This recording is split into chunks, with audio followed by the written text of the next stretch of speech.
A killer struck beneath the moonlit arches of Tower Bridge. Welcome to Midnight Confessions. I am your host, Elderwick. Drop a comment and tell me where you're tuning in. Hearing from you always makes this journey richer. Now the tale begins. It is an odd thing, the way London wears her finery. Paris is frank in her gaiety, New York brash. London prefers to dress her celebrations in fog and old stone. On the night our affair began, the river lay as black as spilled ink beneath Tower Bridge, and the lamps along its walkways shone in small, disciplined halos, as though the city had put diamonds in its hair and dared no one to notice. I had not intended to be anywhere near the Thames at so inhospitable an hour, but a charity committee of lofty pretensions had resolved to inaugurate a fund for the restoration of maritime hospitals with a spectacle. At midnight, sharp, the great bascules of Tower Bridge would rise to salute a flotilla of lighted boats, their decks crowded with musicians and minor celebrities, while the select few, of which I, to my continual surprise, was one, watched from the high-level glassed walkway between the towers. My presence was due in equal parts to the committee's hunger for social distinction and to the fact that I had arrived with my friend, Monsieur Hercule Poirot. It is not my fault that London finds that name irresistible. He had agreed to attend only after I assured him that no dancing was involved. "If there is waltzing, mon ami," he had said, smoothing a rebellious wrinkle from his silk tie with the absorption of a jeweller, "it must be upon a floor that does not move under one's feet, and bridges they are notorious for the tremblement." The walkway was all modern plate glass and rivets, an elegant corset-binding Victorian masonry. Below us the river slid with stealthy purpose. Beyond, the domes and roofs of the sleeping city hunched against the cold. A quartet soared at a waltz despite Poirot's private interdiction, and the glitter of the assembled patrons was impressive. Jewels that winked like conspirators, shirt fronts starched to submission, a garden of silk lapels. Our hostess was Lady Veronica Halberton, tall, handsome, the sort of woman who sails rather than walks. She had the gracious authority of a figurehead and the vocabulary of a quartermaster. By her side drifted the evening's star patron, Sir Alister Worthing, the shipping magnate who could make or unmake a port with a flick of his pen. The newspapers called him the Admiral without a fleet. He was ruddy and well-fleshed, with a carnation pinned like a wound to his dinner jacket. He had the joviality of a man used to winning. There were others I must name, if the account is to be just. Miss Eleanor Vale, the committee's artistic adviser, a slender creature of uncompromising black silk and silver bracelets that chimed when she moved. She possessed the high, impassive face that photographers adore, and eyes that seemed to weigh everything placed before them. Mr. Reginald Mott, Lady Veronica's treasurer, a thin, precise man whose moustaches were too carefully trimmed to be natural. He had the complexion of someone who kept his accounts and his emotions in equally tight columns. Captain Hugh Lascelles, retired, late of Worthing's South China service. A handsome fellow with an untidy lock of hair, and a habit of turning his glass between finger and thumb as if expecting orders to arrive in it. He bore that air some military men never lose, of having once been expected to die at a signal and slightly ashamed to have disappointed everyone. Miss Phoebe Halberton, our hostess's daughter, an ingenuous girl, quick to laugh, with a scarf of green about her throat that reminded one of spring in an entirely wintry room. Mr. Basil Everard, playwright and wit of the second water, forever arranging his face in quotations. His work tended toward cleverness, his dinner jacket to velvet. Lastly, Mrs. Agnes Mara, Sir Alister's secretary, who alone among the ladies wore no jewels. She had neat hair, neat speech, and the neat frown of a woman accustomed to squaring other people's chaos. Poirot and I stood somewhat apart, he surveying the assembly with his habitually pleased air, as though he had discovered a bowl of perfectly arranged pears and was content to admire it. His glance, neat and exact as a pin, went from face to face not in curiosity but in classification. I have been long enough with him to recognize in that look the tiny gears beginning to turn. Below, a whistle drifted up from the river.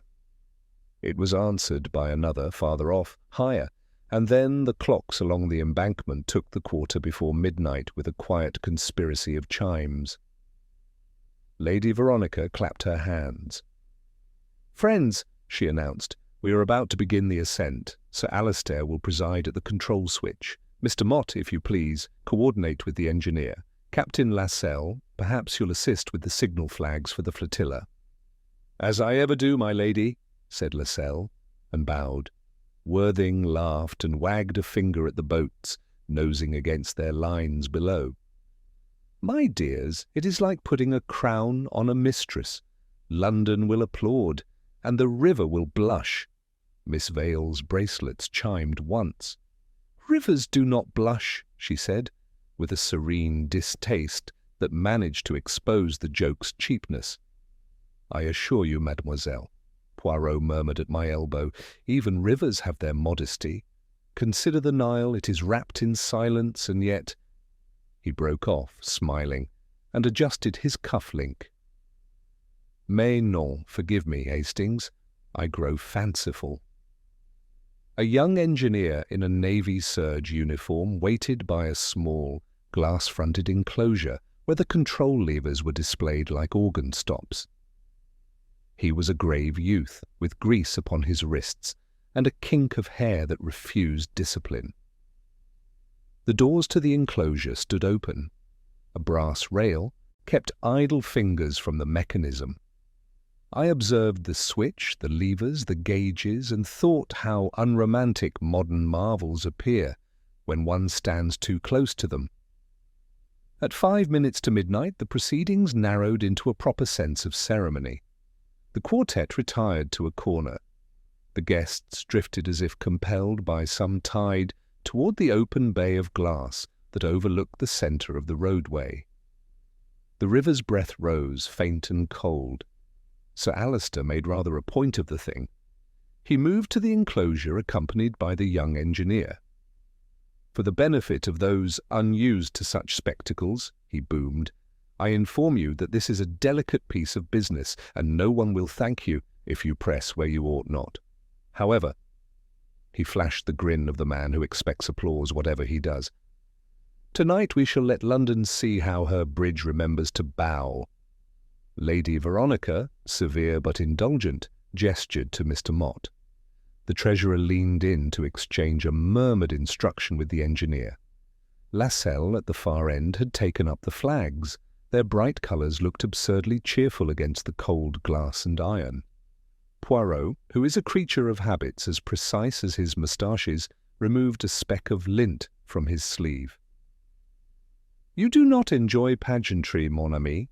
he asked me, without looking. "On the contrary," I said, "I have the soul of a schoolboy. I adore machinery, boats, and things going up and down." "It is as I feared," he said, "a pure Bartholomew Fair." But he smiled. The clocks began to toll their last minute. Somewhere a camera flashed. The riverboats, their strings of lights trembling, edged into position like actors awaiting a cue. Worthing raised a hand. "Now," he said, and brought it down upon the switch. Nothing happened. There was an uncomfortable silence, one of those silences that discovers how quickly wit deserts a room. The engineer touched a lever, checked a gauge, and frowned. Mr. Mott looked around with the expression of a man who suspects someone of failing to add a column correctly. "Perhaps," Lady Veronica began in a voice that made "perhaps" sound like a reprimand, "we might—" The lights flickered. The walkway vibrated under our feet with the first deep tremor. Gauges awakened. From below came the groan of iron that has remembered its purpose. The bascules, those great wings, began to rise. A cheer went up, ragged but genuine. Miss Phoebe clapped, delighted, and her green scarf leapt like a banner.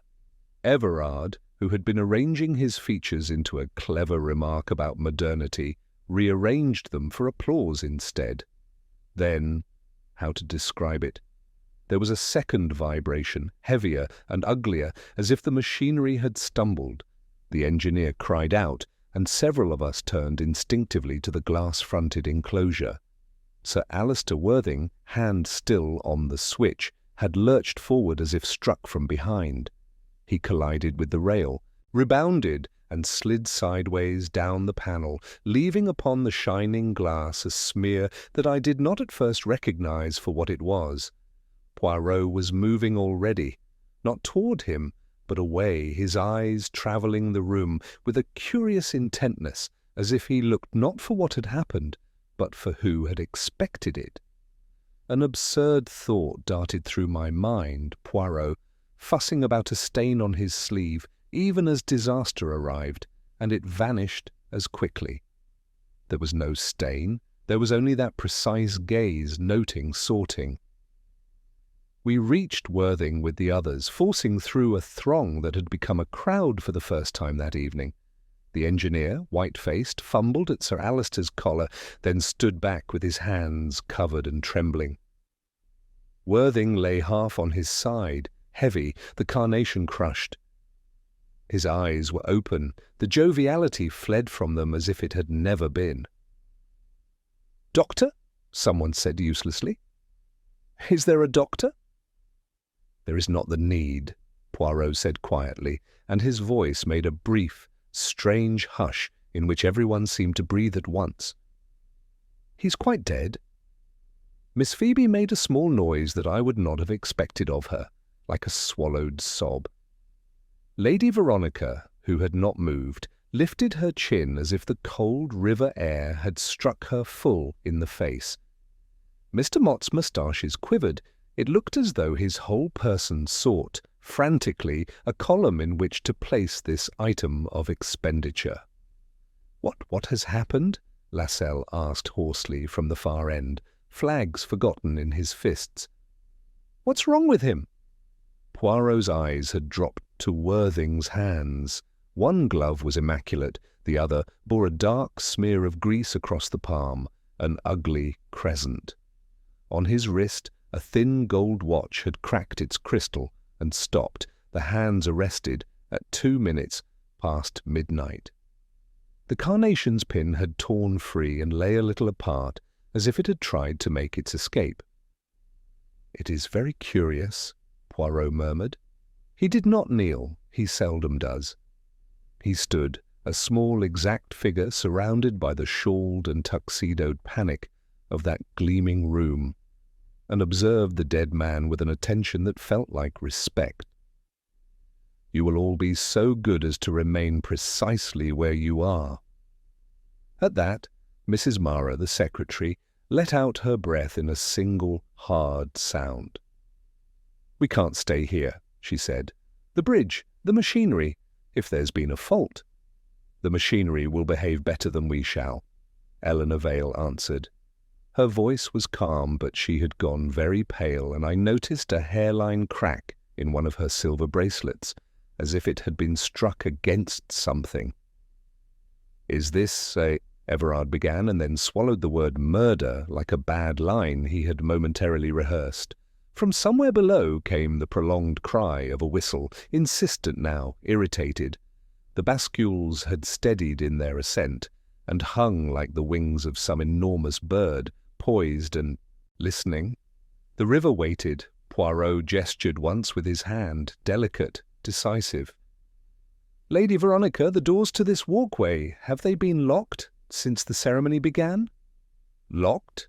She seemed to collect herself. "Yes, of course. Only the invited."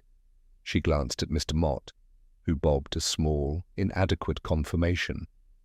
"And the engineer?" Poirot asked without looking at the poor fellow, who had the expression of a man discovering that grease can transfer to the soul. Yes, sir," he stammered. I have the key to the enclosure, but the outer doors, Mr. Mott told me." "Très bien," said Poirot. He regarded the smear on Worthing's glove, then lifted his gaze to the faces around him, one by one, like a man comparing photographs. "Then we have this agreeable assurance that whoever did this thing is at present with us." A shiver went through the company, subtle as a draught. The riverboats, growing restive, let their lights flutter and their horns complain. Captain Lascelles put his flags down very carefully, as if they might explode. Lady Veronica drew herself up. "Monsieur Poirot," she said, and if there was relief in it, there was authority also. "You will take charge." He inclined his head, but naturally. It is one thing to invite a great detective to a spectacle for the sake of one's guest list, and quite another to discover that one has actual need of him. I confess, even with the shock of the thing upon me, that a strange certainty came with those words, a sense, perhaps, that an order, invisible till then, had been waiting to assert itself. Poirot's moustaches, those remarkable adornments, seemed to stiffen. He folded his hands upon his stick and surveyed us with that confidential air of his that is not truly confidential at all, but a sort of theatre in which each spectator is led to believe himself singled out. "Messieurs, mesdames," he said, "we will proceed with calm. There will be no telephone calls, no telegrams, no slipping away to be ill or to consult with friends. Lady Veronica, if you will command your servants to attend to the outer doors and allow no one to pass. Mr. Mott, I ask that you keep a list, names, times, small details that are always so fatiguing to the memory. Captain Lascelles, perhaps you will be so complimentary as to, lower your flags. They are not flattering to the occasion." "And Sir Alistair?" Miss Phoebe whispered. "We can't simply leave him." "On the contrary," said Poirot gently, "we shall leave him very carefully. Nothing is to be moved, nothing touched. It is not from the marks upon the floor that I expect the truth tonight, but from the marks upon the heart." He paused then, and the smallest, most fleeting smile appeared, as if he heard an echo that pleased him. "But we must first attend to the bridge. It hangs like a sentence unfinished. Hastings, mon ami, you will do me the kindness to see whether the flotilla below can be persuaded to be patient. Use, I beg of you, your air of the British officer.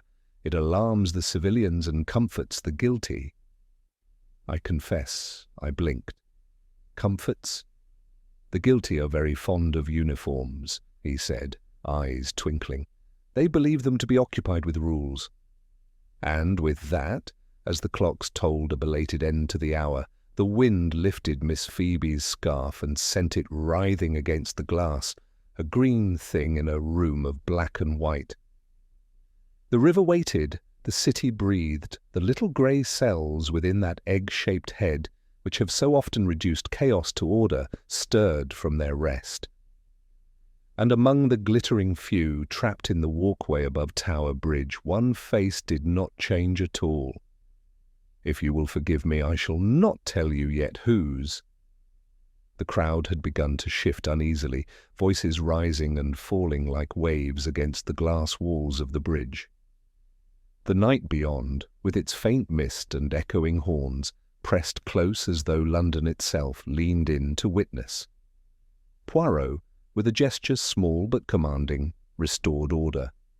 The servants obeyed Lady Veronica's curt instructions and secured the walkway's outer doors with a clang that sounded horribly final. We were sealed in, a collection of glittering guests turned prisoners of circumstance, and perhaps of one another. Poirot moved toward the control enclosure, careful not to disturb the body. His eyes, those remarkable instruments, took in the details with methodical precision. The position of Sir Alister's hands, the tilt of his body, the tiny flecks of oil on the switch handle. Then, stepping back, he asked the young engineer softly, "You were standing where, mon garçon, when this happened?" The boy swallowed. "Just here, sir. To his left. No more than a yard." He pulled the main lever himself, as planned. Then there was a sort of jolt. I thought it was mechanical. But he gave a cry and fell forward. "Did you touch him?" "Only after, to see if he... He stopped, unable to continue. Poirot nodded sympathetically. "You are not to reproach yourself. Now this enclosure, it was unlocked?" "Yes, sir, for the ceremony." "And before the event, who had access?" "Only myself, Mr. Mott, and the inspector from the City Council, who checked the mechanism this morning." Poirot's brows lifted faintly. "Bon. And none of the guests, I presume, had reason or curiosity to examine it earlier?" Lady Veronica drew herself up. "Certainly not. It was cordoned off." Poirot's moustaches twitched. "Even curiosity can slip beneath a cordon, madame. It is the most flexible of virtues." He turned toward the body once more, glancing briefly at me. "Hastings, observe, if you please, the small puncture just above the collar. No, there, at the base of the neck." I bent closer, suppressing a shudder. "A pin-prick, perhaps from the collar stud?" "No, it is too deep, too defined." Poirot's tone was quiet, almost musing. "Something sharp, something precise, a needle perhaps. Ah, and see how quickly the colour left his face. The death was nearly instantaneous. You think? Poison? Ah, you leap too quickly, mon ami. It is the British instinct, a poison, pistol, or pipe." His eyes gleamed with a sudden amusement. "But we shall not yet decide. We will, however, note that Sir Alister Worthing, a man of robust health, dies in public at the instant of triumph, surrounded by his admirers, and that none, so far, has an opportunity to flee." At that moment Mrs. Mara, the secretary, spoke for the first time since the shock. "Sir Alister had enemies, Mr. Poirot, many, in business at least, but none of us here—" "None?" Poirot regarded her gently. "No? You are sure of that, madam?" Her hands tightened on the clasp of her handbag. He could be difficult, demanding, but he was a good man. "Demanding men, they make enemies even among the faithful," Poirot said softly. "Tell me, you worked with him long?" 6 years. "And tonight you stood where?" "By the window, near Miss Vale." Poirot turned to Eleanor Vale, who met his gaze without blinking.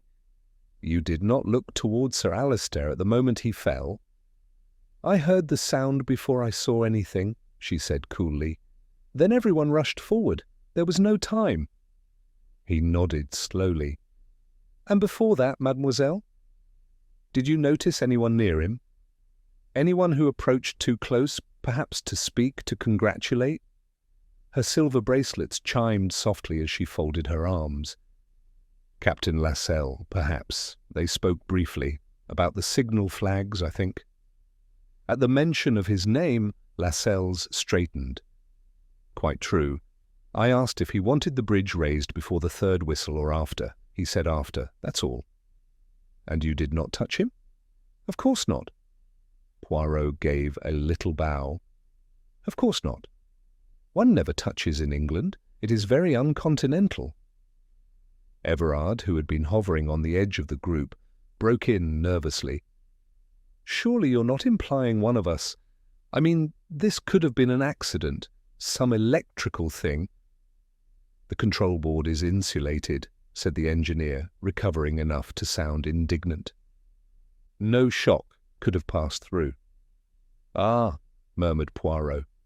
"So much for the convenient accident." He paced a few steps, his patent leather shoes gleaming in the light. Outside, the river lapped softly against the bridge's piers. The sound had the steady rhythm of a clock's tick. Poirot stopped and looked up suddenly. "Lady Veronica, I should like to know who arranged the guest list for tonight." "I did," she said, surprised, "with Mr. Mott's assistance." "Then it was by your invitation that each of these persons came?" "Yes, all have connections to the charity." Poirot inclined his head. "Connections of generosity or of publicity?" Her nostrils flared. "I do not understand you." "Mais si, you understand perfectly. A charity gala, an industrial magnate, a bridge lifted in salute.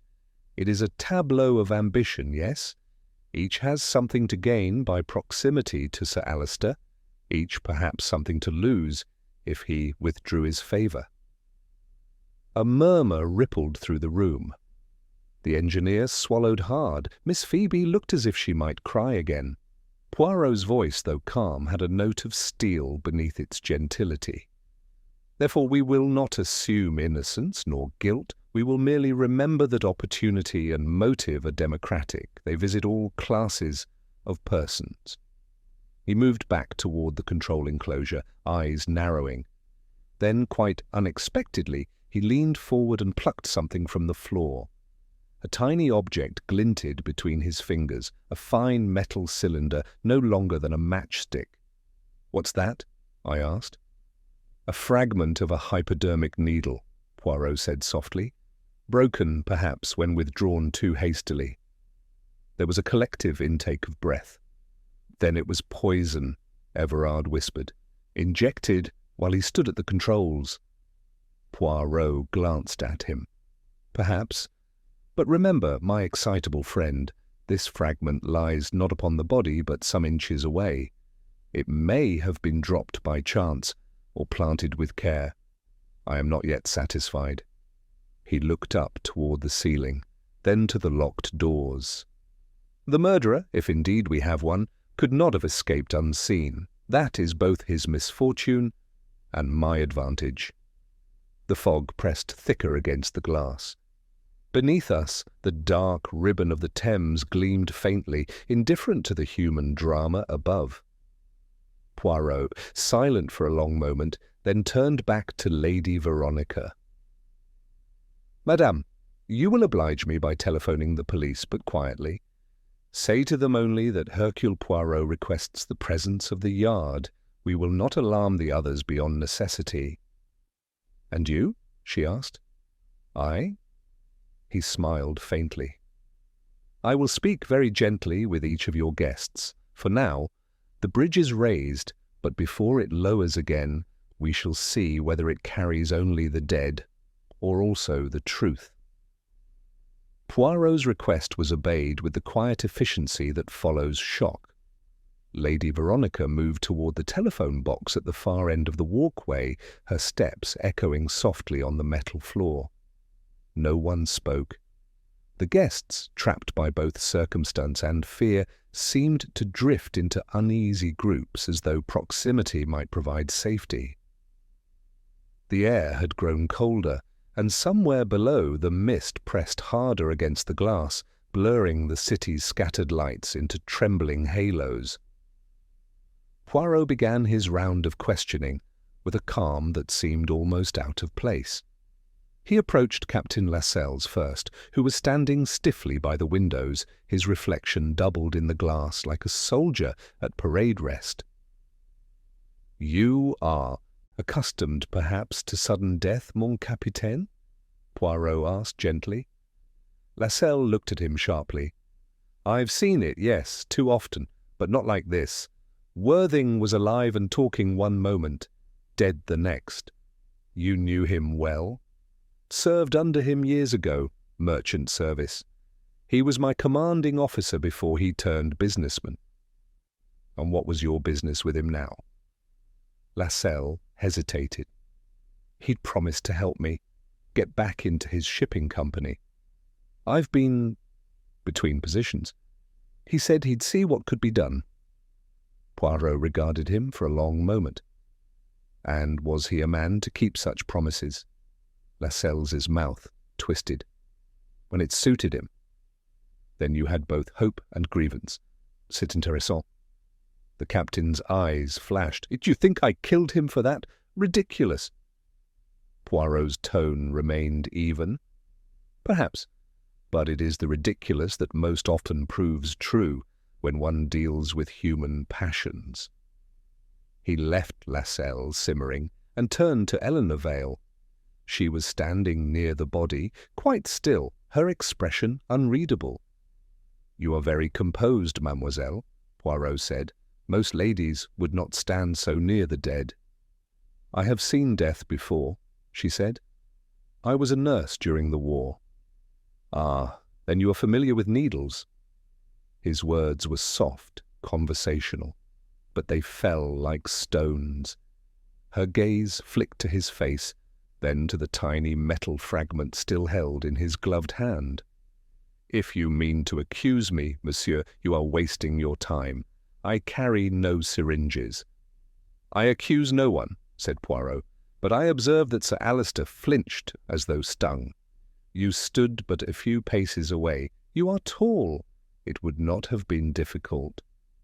Her bracelets chimed as she folded her arms. "Nor would it have been difficult for anyone else here, perhaps even easier for those nearer to him." Poirot inclined his head slightly, acknowledging the parry. "Indeed. You were seen speaking to him earlier?" "A few words. He was in high spirits, boasting about his fleet. I congratulated him, as civility demands. He was rather too familiar." There was a flicker of distaste in her eyes, quickly masked. Poirot caught it, filed it away. "So," he said softly, "the gallant Sir Alister was not always the gentleman." "I imagine not," she said coldly, turning away. Poirot moved on. Mr. Mott was crouched near the brass railing, his spectacles slipping down his nose as he scribbled notes into a small ledger. "You are methodical, Monsieur Mott," Poirot observed. "A man who values precision." "Numbers don't lie," Mott muttered. "People do?" "Then you distrust them?" "I distrust extravagance," he said shortly. Sir Alister threw money about as if it were confetti. This event alone cost more than 3 hospitals could have been built for. Poirot's tone sharpened ever so slightly. "You disapproved?" "Of waste, yes, and of hypocrisy. He pretended philanthropy but used it for business advantage. Everyone knew it." "Even Lady Veronica?" Mott's pen froze. "I couldn't say." Poirot's eyes glinted. "But you could guess, perhaps." Before the man could reply, a faint thud came from the far end of the walkway. Miss Phoebe had dropped her scarf again. It fluttered against the floor like a trapped bird. Poirot's gaze lingered on her as she bent to retrieve it. "You are troubled, mademoiselle," he said kindly. "Did you like Sir Alister?" She looked up, startled. "He was my mother's friend. He came often to the house. I thought he was kind at first. Then I saw how he spoke to her, how he made her laugh when she didn't wish to."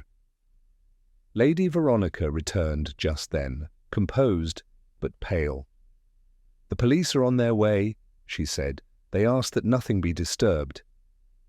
"Excellent," Poirot replied. "We shall keep our tableau intact." He turned back to Phoebe, whose eyes glistened. "Go on, mademoiselle." Her fingers tightened on the scarf. "He wasn't kind at all. He enjoyed power over everyone." Poirot gave a small nod. "You have said something very important, though you may not yet see it." He crossed back to the control panel. The faint scent of something metallic lingered in the air. Poirot bent, examining the rail. "Ah," he murmured, "the smallest of details, and yet how they speak. See here, Hastings, the faint smear of blood upon the brass, just beneath the level of the switch, and yet the wound upon Sir Alister's neck would not have bled so freely. This blood, so little, yet not his." I frowned. "Then whose?" "Perhaps," said Poirot softly, "the hand that delivered death." He rose and glanced once more at the needle fragment glinting under the electric light. Whoever held this had no time to dispose of it properly. A hurried act. That tells us the crime was not planned far in advance, but conceived, how shall we say, within the moment. Outside, a police siren wailed faintly, distant but drawing nearer. The bridge still stood open against the fog, like a great beast waiting to breathe again. Poirot looked out at the river, his reflection doubling in the glass beside the others, a small, still figure amid shadows and fear. "Soon," he murmured, almost to himself, "the yard will come, and they will search for fingerprints, for powders, for the trivial, but we will look instead into hearts. It is there the murderer hides, and already, Hastings, I think I see the shape he makes." The first distant cry of the police whistle reached us like a note of release, though none dared breathe easier. Outside, the fog had thickened into a silvery wall through which the siren's wail came and went, uncertain as a ghost's lament. Inside the walkway, time seemed suspended. The dead man lay where he had fallen, his lifeless form surrounded by fragments of conversation and half-uttered fear. Poirot, however, moved with the composure of a man adjusting chess pieces before the decisive move. The door opened at last with a metallic groan, and 2 constables entered, their heavy boots ringing against the floor. Behind them came Inspector Sharp, a square-faced man with the weary patience of someone long acquainted with folly. His eyes swept the scene, Poirot, the guests, the body, and his jaw tightened. "Good evening, Monsieur Poirot. I might have known you'd be at the centre of things." Poirot inclined his head politely. "It is my misfortune, perhaps, that crime insists upon my company." The inspector grunted. "We'll see about that." He bent over the body briefly, then straightened, his eyes narrowing. "You think this was no accident?" "I am certain of it," Poirot replied. "Sir Alistair was struck by a sharp instrument, almost certainly a poisoned needle, delivered with precision. The wound is small, but death came at once. The murderer is here, Inspector. None has left this room." That pronouncement seemed to press on the group like a physical weight. Lascelles' jaw tightened, Miss Vale's bracelets chimed faintly as her hand shifted. Mott adjusted his spectacles with a trembling finger. Inspector Sharp's gaze passed from face to face before settling on Poirot again. "You've spoken with them already, I take it?" "A little," Poirot said. "Enough to learn that each has their reason to wish Sir Alistair harm." The inspector's eyebrows rose. "Each of them? That's convenient." Poirot's smile was faint. "It is the human condition, mon cher. We are a species of motives." Sharp crouched to examine the body more closely, his movements practical and unceremonious. "Right. We'll have the doctor confirm the cause, but I'll take your word for now." He looked to the engineer. What's your name?" "Stanley, sir." "You were the nearest. Did you see anyone touch Sir Alistair before he fell?" The young man shook his head. "No, sir. He pulled the lever himself. Everyone was watching the bridge." Poirot interjected softly. "Ah, but not everyone was watching him. It takes but a second, Inspector, a gesture disguised as applause, a congratulatory touch upon the shoulder. You English are so polite in murder. It is always done under the guise of civility." Sharp gave a dry snort. "And you foreigners are fond of your theories. Still, I'll keep an open mind." Poirot merely smiled. "Do so. It will save you much embarrassment later." The constables began marking the scene, one setting up a camera, while the other took notes.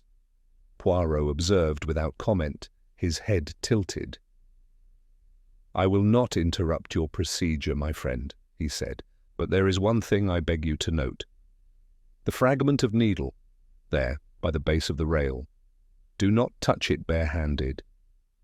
The inspector followed his gaze, crouched, and let out a low whistle. Well, well, that's something, isn't it? He nodded to the constable to collect it carefully with tweezers. You think the killer broke it off? Oui, in haste, or perhaps from surprise that the act was so swiftly fatal. It is a clumsy signature. Sharp turned back to him. Then you already have your suspicions. Poirot's eyes glimmered. I have my curiosity, which is better. It does not yet commit me to error. Lady Veronica, who until now had stood silent by the railing, suddenly spoke. Inspector, if you've finished questioning, I would ask that my guests be allowed to rest. This has been a dreadful shock. No one leaves, Sharp said crisply. Not until I've spoken to each of you. Poirot's head inclined slightly. That is wise, for though fatigue is a burden, it often loosens the tongue. One may tell truth out of weariness when one would not from strength. The guests were directed to sit along the walkway's benches, the vast glass around them fogged by their breath. Poirot leaned toward me, lowering his voice. Observe them, Hastings. It is not in the words they speak, but in how they sit. The guilty man or woman does not yet know how to be still. I glanced along the row. Mott was rigid as an iron rod, his hands gripping his ledger. Eleanor Vale stared straight ahead, her expression frozen into disdain. Lascelles tapped his fingers restlessly against his knee. Phoebe Halberton sat close to her mother, their hands clasped tightly, two pale figures bound by something deeper than fear. Only Mrs. Mara seemed composed, her eyes lowered, her neatness undisturbed. Poirot's gaze followed mine. Yes, he murmured, each plays their part in the little drama, but one among them, Hastings, is already rehearsing their next move. The inspector began his questioning in a steady official tone. Each guest repeated what we already knew, where they stood, what they saw. Nothing new emerged, yet Poirot listened to every word as though he were hearing music, catching the discordant note hidden among the phrases. When the turn came to Mrs. Mara, she lifted her eyes at last. "I was behind Miss Vale," she said. "I didn't move. When Sir Alistair fell, I tried to reach him, but Captain Lascelles was in the way." Poirot's head tilted slightly.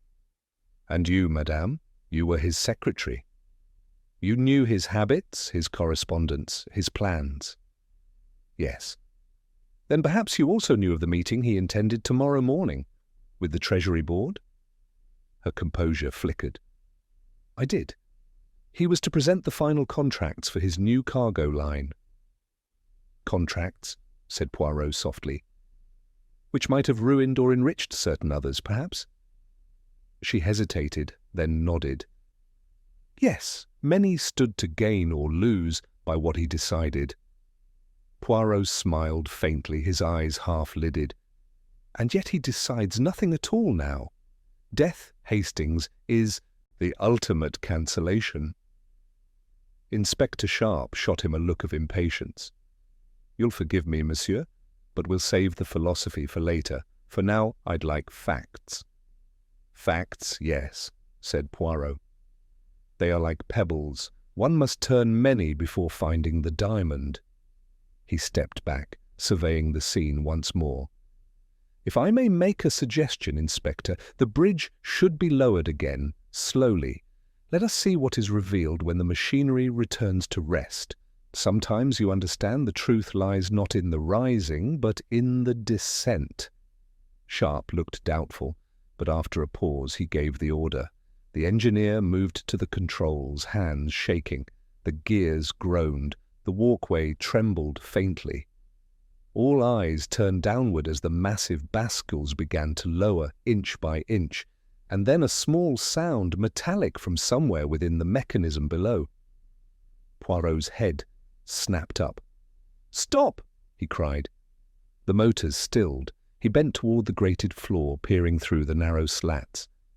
"Inspector, there by the central hinge, something glitters." A constable fetched a flashlight and directed its beam downward.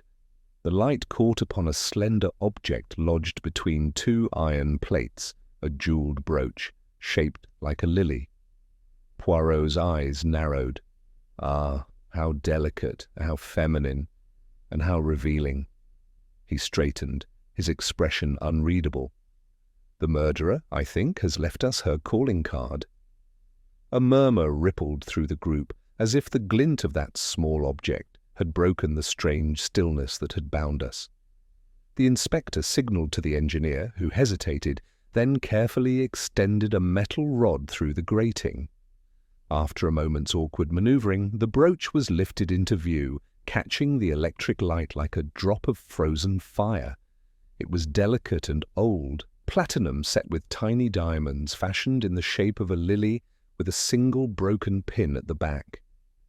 Poirot took it gently between his fingers, holding it as one might a relic. "How curious," he murmured. "A token of beauty found amidst the grime of machinery. You see, Hastings, even death cannot quite resist a touch of vanity." Inspector Sharp scowled. "Vanity or not, it belongs to someone in this room. We'll settle that quickly enough." He turned the brooch over. "Expensive work. Whoever owns it won't have many like it." Poirot's gaze moved along the assembled faces. "Let us spare the inspector his inquiries. Perhaps one among you recognizes it, eh?" There was silence. Then, unexpectedly, Miss Phoebe drew a sharp breath. It looks like one my mother used to wear," she said, her voice trembling. "The Lily of Florence. Father gave it to her years ago." All eyes turned to Lady Veronica. Her face was unreadable, pale but still dignified. "It is mine," she said calmly. "I wore it this evening on my cloak. It must have come loose." Poirot's eyes glinted. "Loose? And yet it finds its way beneath the bridge mechanism?" "I leaned over the railing earlier," she said, with a trace of impatience. "Perhaps then." "It means nothing." "Ah, perhaps," Poirot replied, lightly, but the word hung between them with quiet weight. "Yet I am a man who distrusts coincidence. The brooch was found directly above the hinge from which the bascule rises, just beneath where Sir Alister fell. A singular place for an ornament to rest, no." The inspector scribbled a note, but said nothing.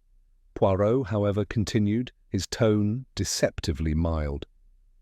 "You were close to him, madame, both socially and, how shall we say, sentimentally?" Lady Veronica's composure did not falter.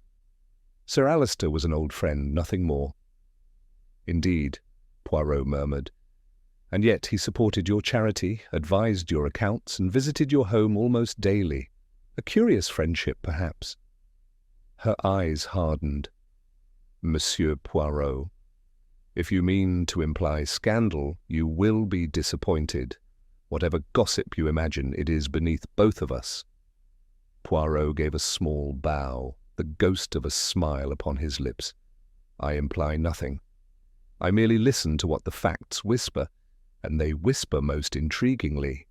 The inspector cleared his throat, clearly uncomfortable with the turn of civility into duel. "Let's not drift into society gossip, if you please. The brooch could have fallen at any time before the event." Poirot's gaze didn't move from Lady Veronica. "Ah, but it did not. Look closely, Inspector. The hinges newly scratched, the dust displaced. The fall was recent, I would say within the hour." Sharp looked up, startled. "Within the hour? Then—" "Then," said Poirot softly, "the owner lost it after Sir Alister's death, or during the act itself." For the first time, Lady Veronica's hand trembled. "You dare accuse—" "Accuse? No, madame. Merely observe." Poirot turned to the constable still holding the flashlight. "Be so kind as to place it in an envelope. We will not rely upon memory, but upon certainty."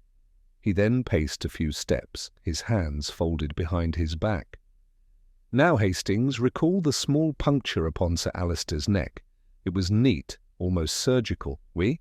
Such precision requires two things, opportunity and steadiness. The opportunity we have already confined to this room, but the steadiness, that belongs only to one accustomed to fine control of the hand. He paused deliberately. A nurse, perhaps.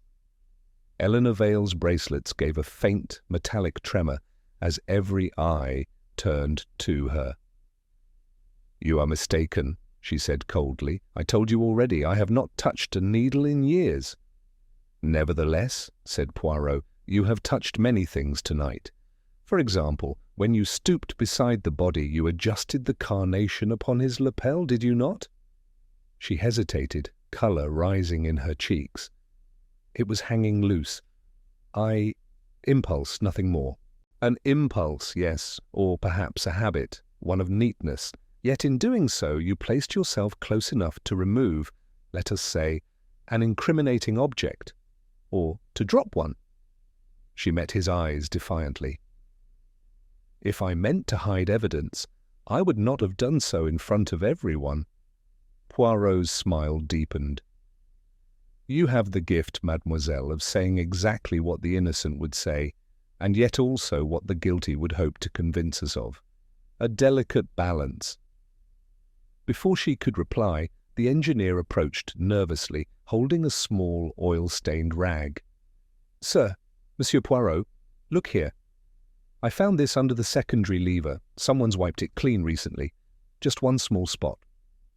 Poirot took it carefully.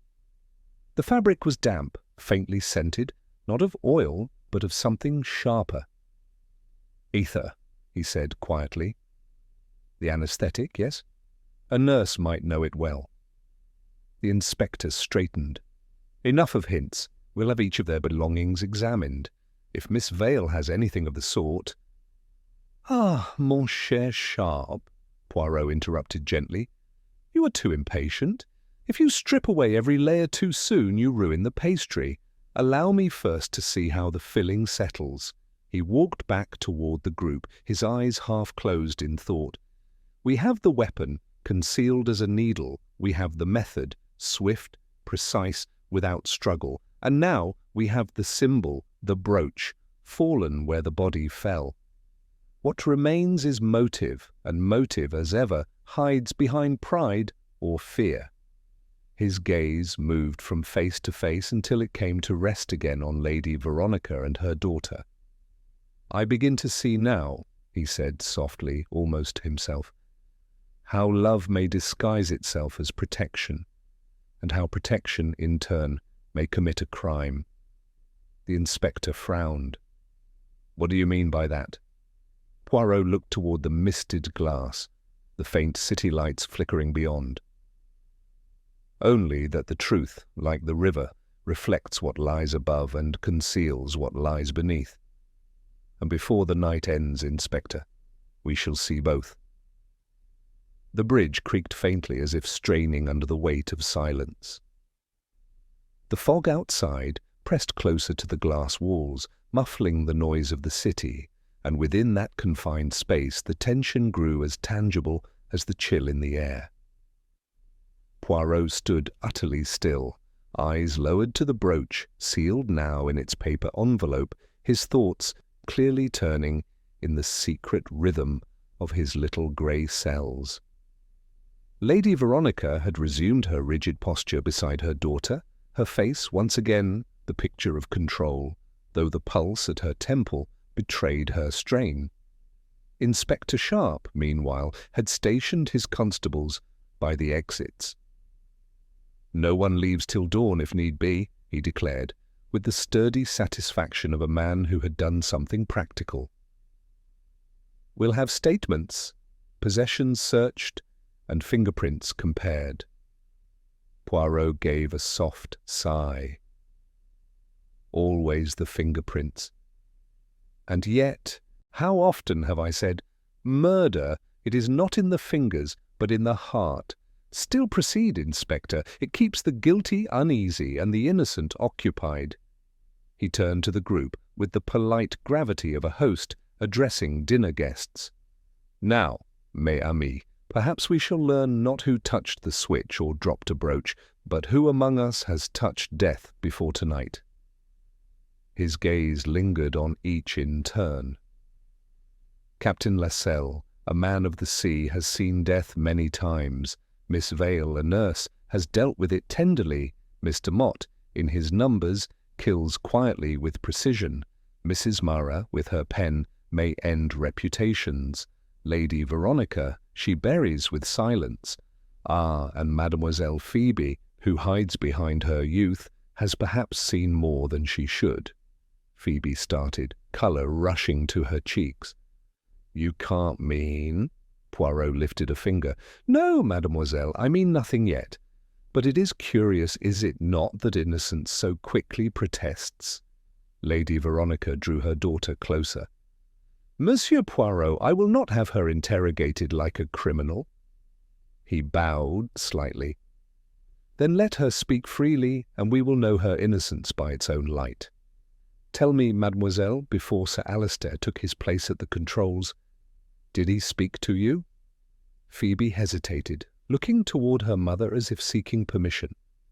He said something, yes. It was only a jest." Poirot's tone softened. "A jest that frightened you?" Her eyes widened. "How did you—" "Because, mademoiselle, you are trembling still. Tell us what he said." Phoebe's voice was barely audible. "He told me that once the bridge lifted, the city would belong to him, that nothing and no one could stop him now." He laughed. "I think he meant his contracts, his ships, but—" She broke off, shivering. "I didn't like the way he said it." Lady Veronica's hand tightened on hers. "Enough! He was a vain man given to melodrama. Don't twist it into something it wasn't." Poirot inclined his head. "Perhaps, but it tells us of the state of mind of the deceased, confident, arrogant, victorious. Such men provoke hatred as naturally as they draw breath." The inspector scribbled again, muttering. Poirot moved away from them, inspecting the area around the control console once more. His eye caught a small detail near the brass rail, a thread, pale green, caught in the hinge. He plucked it free and held it up delicately. "Ah, another whisper of truth." It was silk, fine as cobweb, and the colour of spring leaves. Phoebe gasped. "My scarf!" "Yes," Poirot said softly. "Your scarf. You dropped it once before, did you not? When the first commotion began.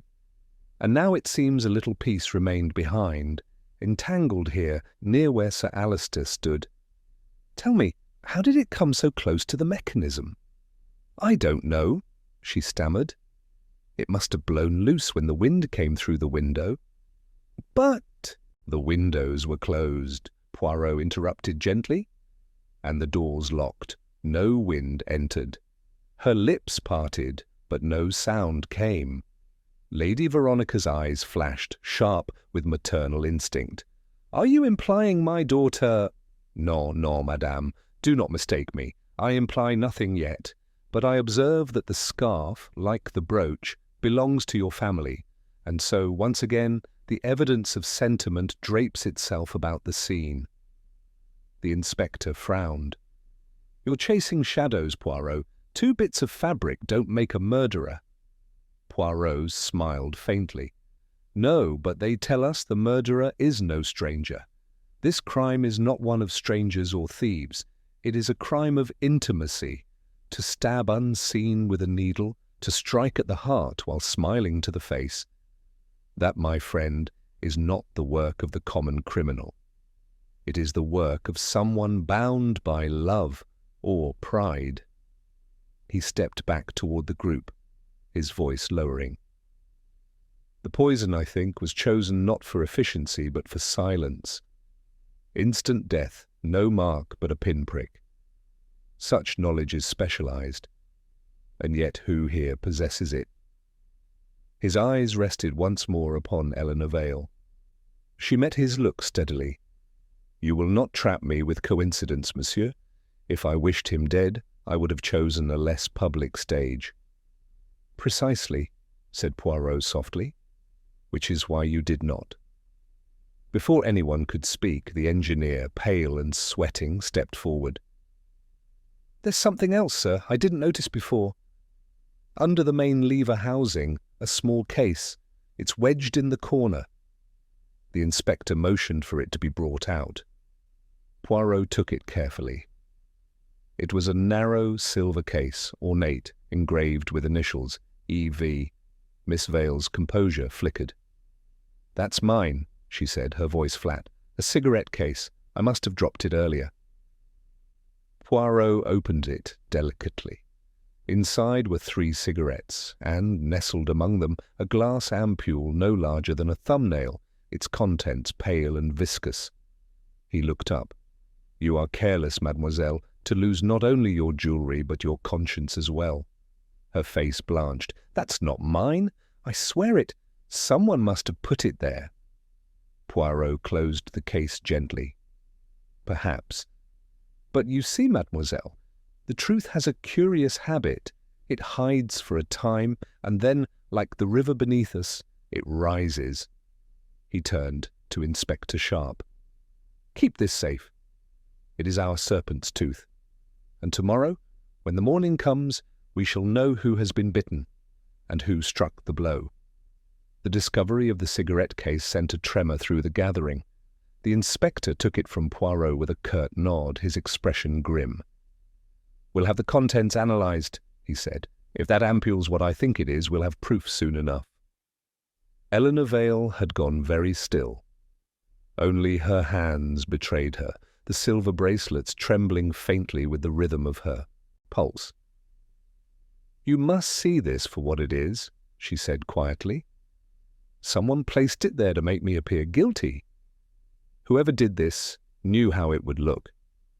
Poirot inclined his head slightly. "Ah, yes, the eternal cry of innocence. It is too neat, too perfect to be true. And sometimes, mademoiselle, that is precisely why it is true." Her eyes flashed. "You are mocking me." "Not at all," he said softly. "I am considering you. You are clever, self-contained, accustomed to control. A woman like you would not choose to kill in public, no. But perhaps you did not choose at all." She frowned, uncomprehending. "What do you mean?" Poirot smiled faintly. "Ah, mademoiselle, that is what I mean to find out," the inspector interrupted impatiently. "We'll keep Miss Vale under watch until we've had the doctor confirm what's in that vial. For now, everyone else can sit tight." "Forgive me, Inspector," Poirot said calmly, "but to confine her now would be premature. The guilty, they are rarely so obliging as to present us with their calling card openly. We will wait, observe, let the truth unmask itself." Sharp muttered something about continental nonsense, but allowed it. The constables stood their posts, the fog outside, thick as milk. A faint, metallic hum from the bridge's engines filled the silence, steady and unnerving. Poirot, his hands clasped behind his back, began pacing. "There is a pattern here, Hastings. A symmetry almost artistic. The poison, the brooch, the silk thread, they form not a chaos but an arrangement. Our murderer, whoever they are, has a sense of composition, each piece placed deliberately to suggest another's guilt." I followed his gaze to Lady Veronica. She was watching him now, the steel returning to her eyes. "You have accused my daughter, my friend, and now my integrity, Monsieur Poirot. Perhaps it is time you explained what you are arranging." He turned toward her, bowing slightly. "I arrange only the truth, madame. But it is like a bouquet. Until the final flower is chosen, the design cannot be seen." Her voice remained cool, but there was the faintest crack beneath it. "And if that truth should wound the innocent?" "It always does," Poirot said. "But better the wound of truth than the poison of deceit." The inspector coughed, breaking the tension. "Let's keep our heads. We'll have the pathologist here within the hour. Till then, No one moves. No one speaks without my leave." Poirot nodded absently, but his gaze remained fixed on the floor near the console. He stooped suddenly, retrieving a small object that glimmered faintly under the light. A hairpin, gold, with a pearl tip. "Eh bien," he murmured. "The bridge continues to whisper." Phoebe gasped softly. "That's mine." He looked up. "So you say, mademoiselle? You are generous with your tokens tonight." She shook her head quickly. "I lost it earlier. I think when Nita—" I leaned over to look at the river. Poirot examined the pin closely, then looked toward the railing. And yet it was found not by the edge, but by the lever. The river, it does not reach so far, n'est-ce pas? Lady Veronica rose abruptly. "You will not question her further, Monsieur Poirot. She is exhausted." Poirot's tone softened. "I do not wish to distress her, madame. But you see, this bridge, it collects small truths the way others collect souvenirs. Each one tells us a little more of who stood where and why." He turned to Phoebe, his voice gentle. "Tell me, my child, before your father died, did Sir Alistair ever quarrel with your mother?" Phoebe's eyes widened. "Quarrel? Often, but not tonight. They were cordial. He even toasted her charity. Why do you ask?" "Because," Poirot said, "men like Sir Alistair do not quarrel in public unless they are confident of their hold over another. And your mother, I think, was long past being held by him. No, I suspect he held something else, something more dangerous than affection." Lady Veronica's eyes narrowed. "You presume much." "I deduce more," he replied evenly. "Consider, a powerful man, a woman of society, a daughter whose reputation must be guarded. Suppose Sir Alistair had knowledge, a letter perhaps, a document, that could destroy more than a name. He would use it, yes, and she, proud, would not beg, but she might silence him." The inspector frowned. "Are you saying Lady Veronica did it now? That brooch—" Poirot raised a hand. "Non, not yet. I am saying only that motive, that most elusive of creatures, begins to take shape." He walked again to the window, peering into the fog. "We have 3 clues that speak of women: the brooch, the thread, the pin, and one that speaks of knowledge, the vial. And yet the hand that delivered the blow may not belong to a woman at all." "Then who?" the inspector demanded. Poirot turned back slowly, his eyes resting on Captain Lascelles. "There are few men who would kill for themselves, but many will kill for love, or for protection." Lascelles stiffened. "You mean to say—" "I mean to say," Poirot interrupted quietly, "that the murderer stood very close to Sir Alistair. Close enough to strike without fear of notice, close enough to think the act heroic." The silence that followed was taut as a wire. Poirot's voice dropped to a near whisper. "And when dawn breaks over this bridge, mon ami, we shall see whether it was love or loyalty that drove the needle home." Captain Lascelles's face darkened, the shadow of fury crossing it like a storm over calm water. "If you think I'd kill a man in cold blood, Poirot, you're mistaken. I've seen too much of death to go courting it now." Poirot inclined his head slightly. "I do not accuse, mon capitaine. I only observe. You were near Sir Alistair when he fell. You had a motive, perhaps not your own, but one born of loyalty. The act was swift, precise, a military man's hand, accustomed to decisive motion. Tell me, would you die for Lady Veronica?" Lascelles stiffened. "What kind of question is that?" "The kind," Poirot said softly, "that tests the line between devotion and guilt." Lady Veronica's voice cut in, sharp and clear. "Monsieur Poirot, this is intolerable. You insult my friends, my daughter, my household. Is this your vaunted method, humiliation disguised as reason?"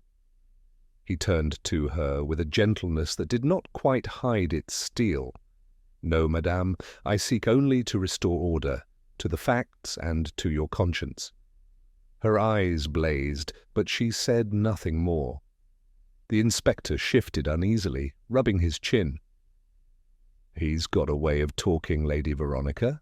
Best to let him run it out." Poirot smiled faintly, bowing his head in thanks, then moved again to the control console, that small, gleaming altar to the night's catastrophe. His gloved hand rested upon the brass rail as he spoke. "Consider what we have learned, my friends. Sir Alistair Worthing, rich, vain, accustomed to dominance, was about to secure a business empire greater than any he had built before. Yet among his companions tonight there are none who truly loved him. All who stood near him had reason to fear or despise him." He raised one elegant finger, enumerating with quiet precision. "Lady Veronica, bound to him by reputation, perhaps once by affection. Captain Lascelles, dependent upon him for employment, perhaps for permission to remain near the Halbertons. Miss Vale, wronged by him, I suspect, though too proud to admit it. Mr. Mott, ruined by his extravagance. Mrs. Mara, burdened by his secrets. And Mademoiselle Phoebe, caught between them all, a pawn in a game she does not yet understand." The inspector frowned. "You make it sound as though they all did it." "Perhaps," said Poirot softly. "In their hearts they all did, but only one hand acted." He paused, looking toward the cigarette case now sealed in the constable's evidence bag.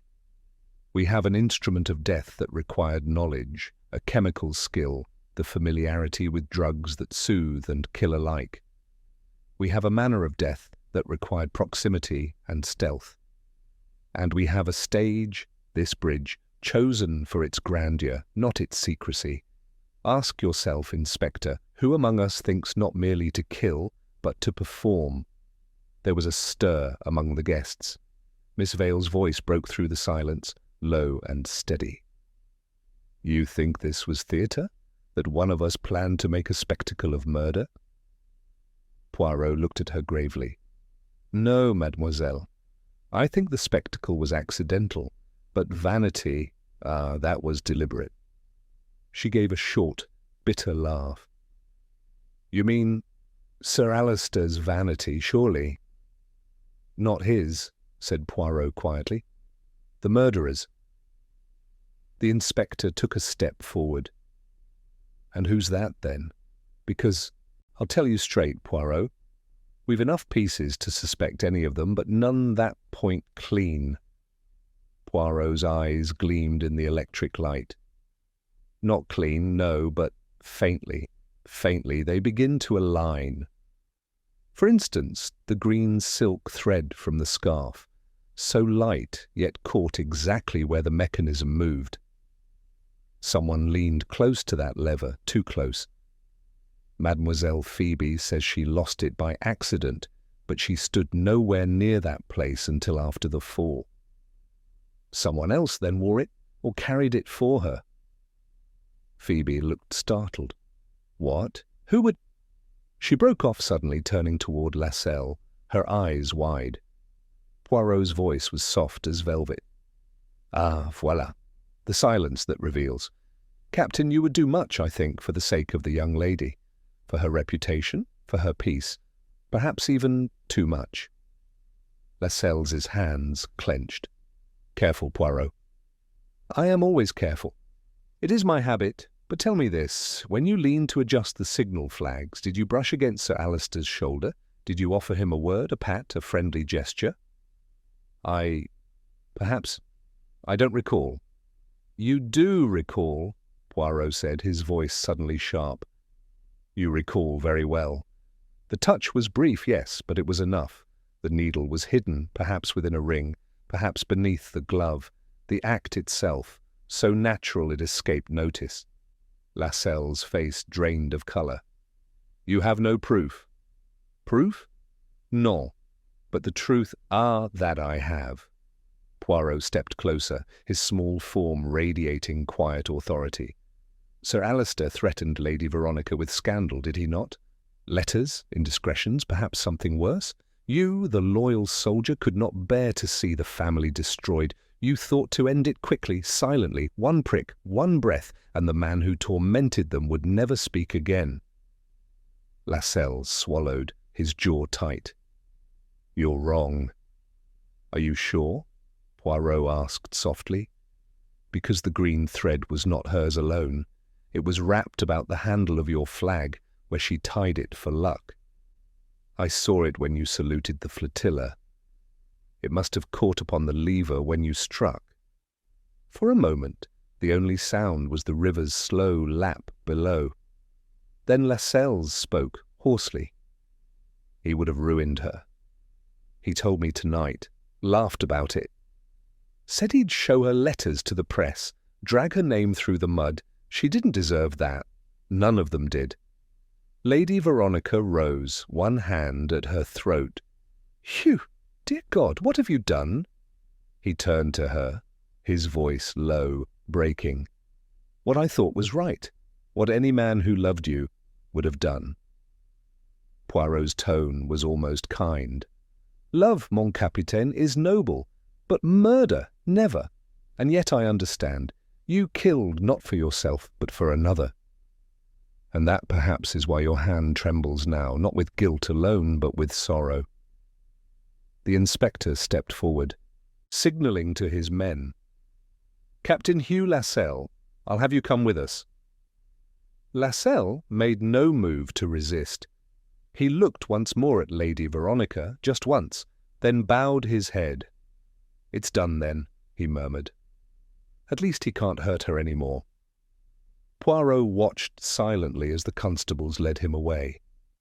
The fog had begun to thin, and beyond the glass the faintest gleam of dawn touched the river. "Ah," he said softly, almost to himself, "the bridge lowers and the city wakes. One more crime washed clean by the Thames, and yet never truly gone." He looked toward me then, his eyes grave but calm. "Hastings, you see? Even when love commits the crime, it is still reason that must deliver justice. The heart, it deceives us always."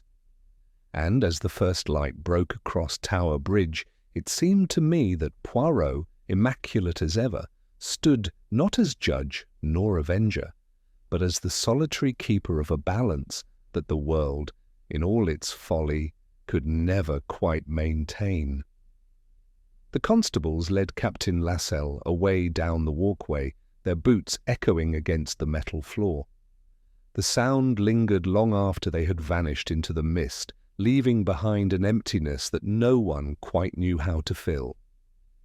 Lady Veronica stood motionless, her hand pressed to her lips as though she could not yet trust herself to breathe. Miss Phoebe clung to her mother's arm, wide-eyed, trembling.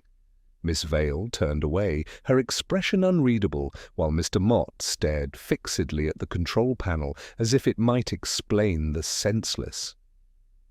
Poirot remained very still, watching the fog where the figures had disappeared. Then slowly he sighed. "It is a tragic thing, Hastings," he said softly, "to see honour and folly so tightly bound that one becomes the shadow of the other." Inspector Sharp was less philosophical. "I'll be glad to see the back of it. Man's confessed in all but words. Clean case if ever I saw one." "Clean?" Poirot repeated quietly, his gaze flicking toward him. "Ah, non, mon ami. It is not so simple. Confession is not always truth, and truth is rarely clean." Sharp frowned. "He admitted motive, means, opportunity. What else do you need?" Poirot's eyes narrowed. "Consistency, my dear Inspector. The one element murder never conceals." He began pacing, his polished shoes clicking softly. "Lascelles believed he killed to save Lady Veronica from scandal. But tell me, what proof have we of the letters he mentioned? None were found upon the body, nor among Sir Alister's effects. He said the man boasted of them, Yes, but Lascelles was goaded, provoked. Words in anger can invent their own evidence. The inspector folded his arms. You're saying he lied? I am saying, said Poirot carefully, that he may have believed a lie told to him, a lie whispered with intent. There was a sharp intake of breath. All eyes turned to Lady Veronica. She had not moved, but her expression had changed. Beneath the mask of composure, something trembled, a faint ripple of fear, or perhaps regret. You are suggesting, she said slowly, that I misled him? That I sent Hugh to kill on my behalf? Poirot's tone was almost tender. Madame, I suggest nothing. I only ask you to consider how the threads intertwine. A man does not murder for love unless love itself has been deceived. For a long moment, no one spoke. The wind outside rattled faintly against the glass, a soft reminder of the world beyond. Then Lady Veronica lifted her chin. I told him nothing. I never imagined, never dreamed he would take such madness upon himself. Poirot studied her face, and though his expression remained mild, I saw a flicker of doubt in his eyes. And yet, he said quietly, you wear the look of one who has long carried guilt, madame, not surprise. She met his gaze without flinching. You see guilt in every shadow, Monsieur Poirot. It is your profession. He smiled faintly. And your strength, madame, is to live among shadows without fear. The inspector, impatient again, snapped his notebook shut. Enough philosophy. We'll confirm it all in the morning. If the vial we found holds poison, it seals the matter. Vale's connection to it, Lascelles' confession, it's enough for a jury. Poirot's moustaches twitched. And yet, mon cher Sharp, it explains nothing. Why the poison was in Miss Vale's case, but the act committed by Lascelles? Why her face, pale though it is, shows not fear of exposure, but astonishment? Eleanor Vale looked up sharply. Because I am innocent, monsieur. I told you the case was tampered with. He inclined his head. Just so, and who, I wonder, had both reason and access to do such a thing? Mr. Mott stirred suddenly, as though waking from a daze. If it's access you mean, he said in a strained voice, then it could have been any of us. The cases, the handbags, they were all left unattended during the toast. I saw it. People moved freely about. Ah, said Poirot softly, but who moved with purpose? He looked around the room, his gaze resting briefly on each in turn, before fixing again upon Mrs. Mara, the secretary. She had been silent through it all, her composure absolute, hands folded neatly over her small black handbag. Now she met his gaze calmly. I sense you have something to say, Monsieur Poirot, she said. Indeed, he murmured. You, madame, arranged Sir Alister's documents, his appointments, his life. You knew his schedule tonight, the timing of the ceremony, even where he would stand, and if he intended, as Lascelles believed, to reveal some scandal, who better than you would know what it was? A faint smile crossed her lips, neither denial nor confession. You imagine much. Poirot stepped closer. Not imagine. Deduce. The letters do exist, but not of Lady Veronica. They are yours, are they not? You who endured years of his tyranny and silence, who lived in the shadow of his success. You, madam, who he promised marriage once perhaps, and later discarded when your usefulness ended. Her eyes flashed, the mask slipping for an instant. He ruined lives and laughed about it, mine most of all. Alors, said Poirot softly, there is our motive. Not love, but humiliation, and a secretary's precision in carrying it out. The inspector barked. Are you saying she did it now? Poirot lifted a hand. Patience, my friend. She prepared the poison, yes, but she did not strike the blow. She planned perhaps for another moment, another night. But the vial in Miss Vale's case, the planted evidence, it was insurance. If suspicion fell, it would fall neatly where she directed it. Only she did not foresee that the captain, misled by her quiet despair, would seize fate's hand and deliver death for her. Mrs. Mara said nothing. Her stillness was terrifying in its composure.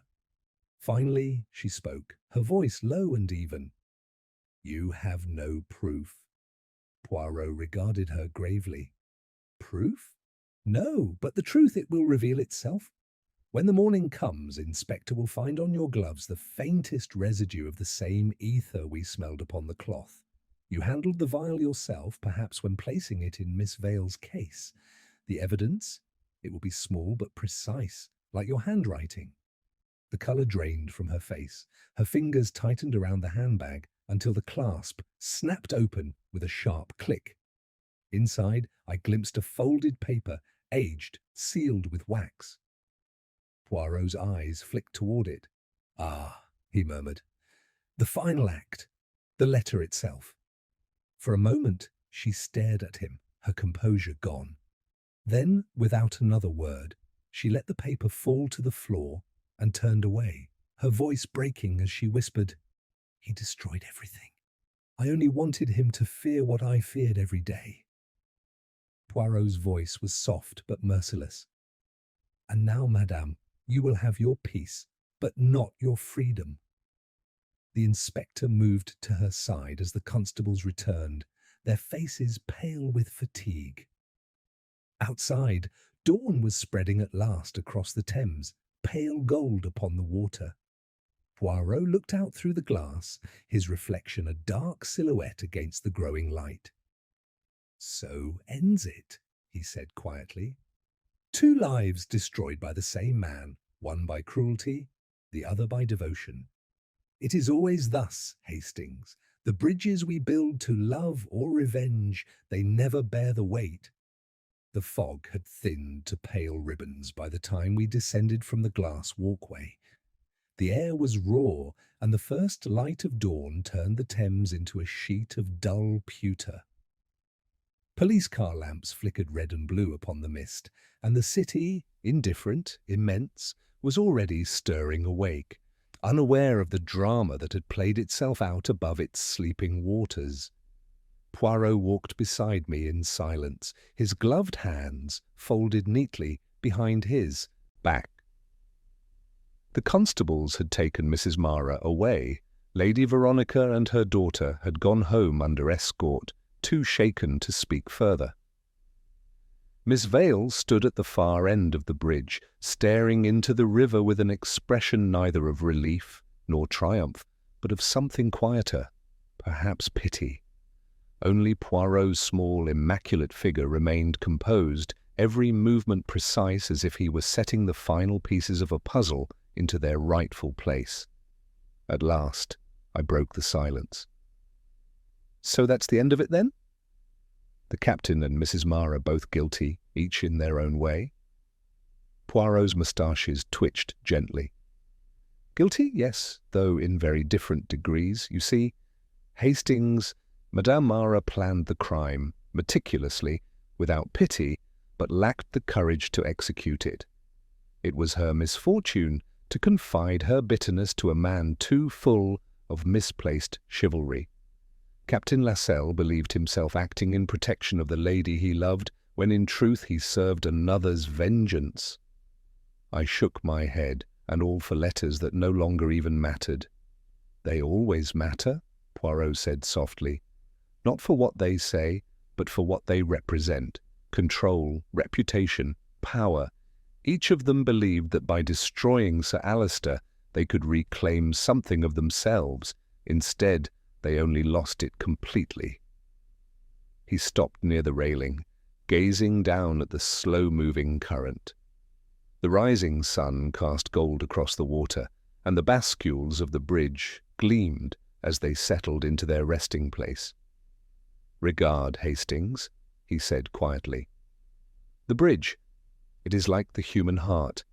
It must lift and lower to let life pass freely beneath, but when it remains raised too long, when pride, resentment, and vanity hold it aloft, then disaster waits below.